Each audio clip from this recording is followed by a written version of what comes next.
Hello again, everyone. Edwin Learnard back once again. In this YouTube segment, I'm going to be talking about Richie Incognito, the NFL, and the bullying, and a little bit about hazing, bullying, what have you, and in sports in general a little bit. I'm going to incorporate that also into this video. First, I want to start off. I'm sure, as a lot of you have heard, there have been allegations that have been made toward Richie Incognito, a Miami Dolphin player, that he has apparently, done some persistent, form of, hazing, bullying of some sorts, directed at Jonathan Martin. And Richie Incognito was suspended recently for an indefinite period. My personal opinion, he should be, suspended for at least the duration of this year, football season. But that is just my, that's my opinion on it. And consequently, apparently due to the persistent, bullying or what have you, that Jonathan Martin had left the team subsequently. And this is, I think, assuming that this is, remember, I'm talking on the assumption that this is true. I mean, this is, fairly heinous, in my mind, as far as hazing can go. I've never heard of anybody leaving a team as a result of this, an NFL team or any major league professional team as a result of this. In all the years, I've been a sports fan. I don't think anyone can overlook the prevalence of hazing that goes, on, that's off the field in the NFL, and perhaps in sports in general. There was a survey conducted with 22,000 high school students. This was on active.com, and it stated that 48% of them surveyed were targets of hazing. Now that's approximately 10,600. Now that to me is 10,600 too many. People need to look at, a little bit, I think, with Richie Incognito's history. He was voted the NFL's dirtiest player in 2009. He's had some history, apparently dating back to 2002 in his college days, and I know there was, one incident anyway, where he, through coercion or some bullying or something similar toward another player, he made a player, walk off the field because of it. So there has been some problems with him in the past. And in a statement made by Dolphins head coach Philbin, Joe Philbin, he stated that he basically was not cognizant of anything that was going on until he heard the voicemail, which was sent by, allegedly sent by Incognito to Jonathan Martin. I'm a little dubious of that. My personal opinion is that, Philbin and, probably other members of the Dolphins organization knew something about this, more than they're, divulging. This apparently was something that had been going on for about a year and a half. And for a year and a half, and for someone to say, well, I didn't really know, about this, until, recent voicemail, listening to a recent voicemail, to me, that's a little bit, it does raise an eyebrow. It's a little suspicious in my mind. The NFL has stated that they're going to, look extensively into this matter and other hazing incidents in the NFL and hazing in general. This should be something that should be conducted, I believe, for, obviously for all sports, and make more people cognizant, of, what's going on. Because the stat I gave you before was from, just high school students. I mean, the NFL had 254 people drafted as rookies this past season in 2013 NFL draft. Now, 254 people may have not made the team, but potentially, because they were drafted, all 254 of those people could potentially be, subject to some kind of hazing. Now, hazing comes, in various forms, and what makes this a tough situation in sports, and the NFL maybe in particular, is that it's so discretional and subjective. I heard of an incident where they had a player or more taped to a goalpost for an hour. Then, we know like Tim Tebow had his head shaved kind of in a bizarre fashion.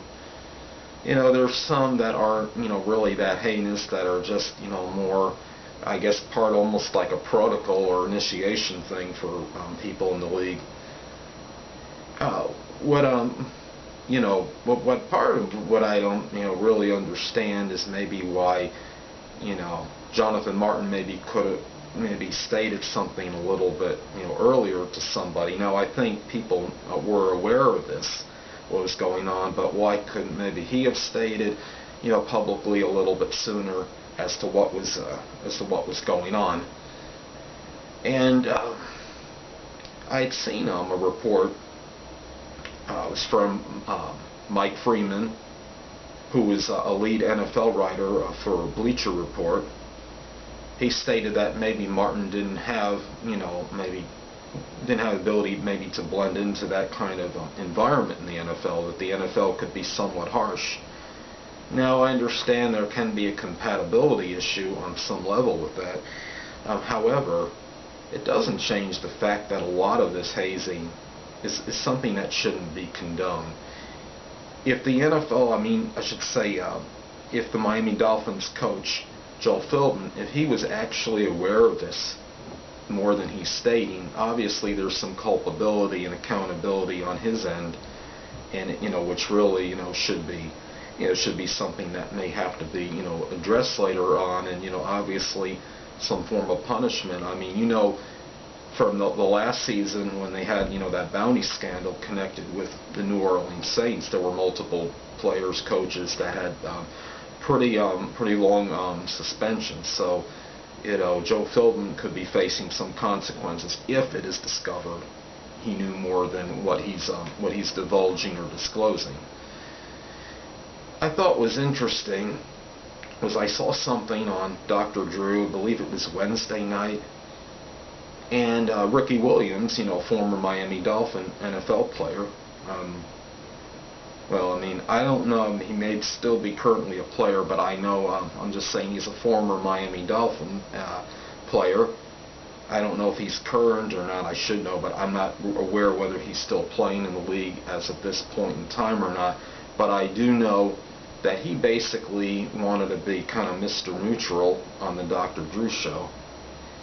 And he had stated that, he didn't want to take a stance really either way.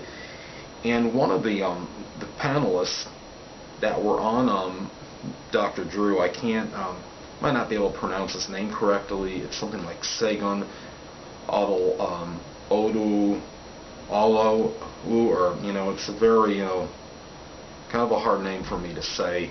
But anyway, he was on Dr. Drew's show. He's a regular panelist. I'm going to call him Segun, and I'm sure most of whoever watches Dr. Drew religiously will know who I'm talking about.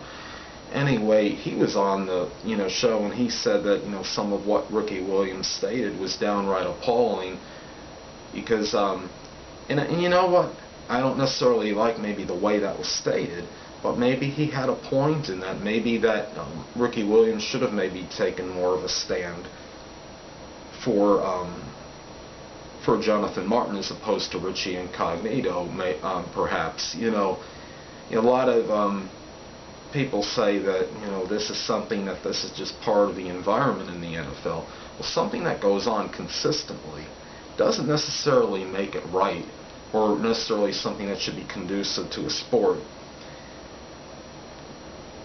I really, ESPN had stated that there were some, Netonian messages from Incognito to Martin, included some racial slurs. Now, that's kind of, I think, crossing the line, assuming that this is true.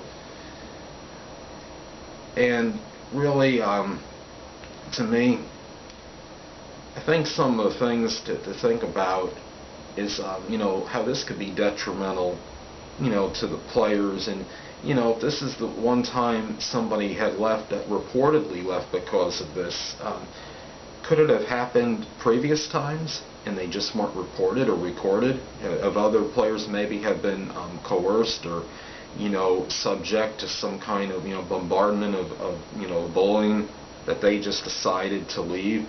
Or maybe they just didn't disclose why they left, or said another reason why they left as opposed to the actual one, which could have been as a result of some kind of persistent bullying. I mean, those are some things to think about. Also, could because of this, now that this is such a publicized thing, could it be possible now that we could be looking at things where players are going to be more reluctant to go into the NFL because of this? Now, most people, quote unquote, may state they have the temperament to deal with this. Well, and that, they're not going to be apprehensive about coming to the league, regardless of this story. And that may be true for most people. But, we can't really, we might never have the exact numbers, but there could very well be some people that are going to be skeptical about, coming into the league because of this, and maybe in other professional sports as well. This kind of, imagine, the prevalence of this in the NFL. How much could this be happening across, the sports board, high school sports, college, pro sports, recreational leagues across, across the nation and across the world? And what could be done to maybe preclude some of this? And maybe kind of, like Michael Jordan, you can't maybe stop him, but maybe you could help contain him.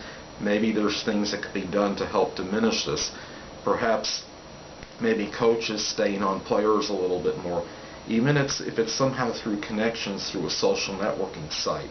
Maybe making it mandatory that a lot of these coaches need to maybe be connected with these players on, whether it's Twitter, Facebook, etc. And if they see something suspicious that's connected, with conduct detrimental to a team, such as hazing or bullying, coercion of some kind, they might, get a little heads up sooner in the cases that maybe they weren't aware or cognizant of things like this, from an earlier time.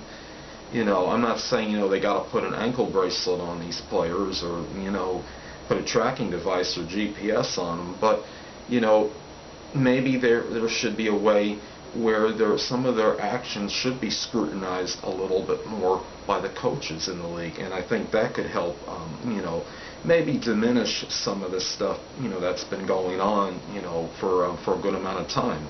I mean, they were showing something on the internet where they showed Alex Karras was doing some shoe shining for players. I believe it was, back in the 50s maybe.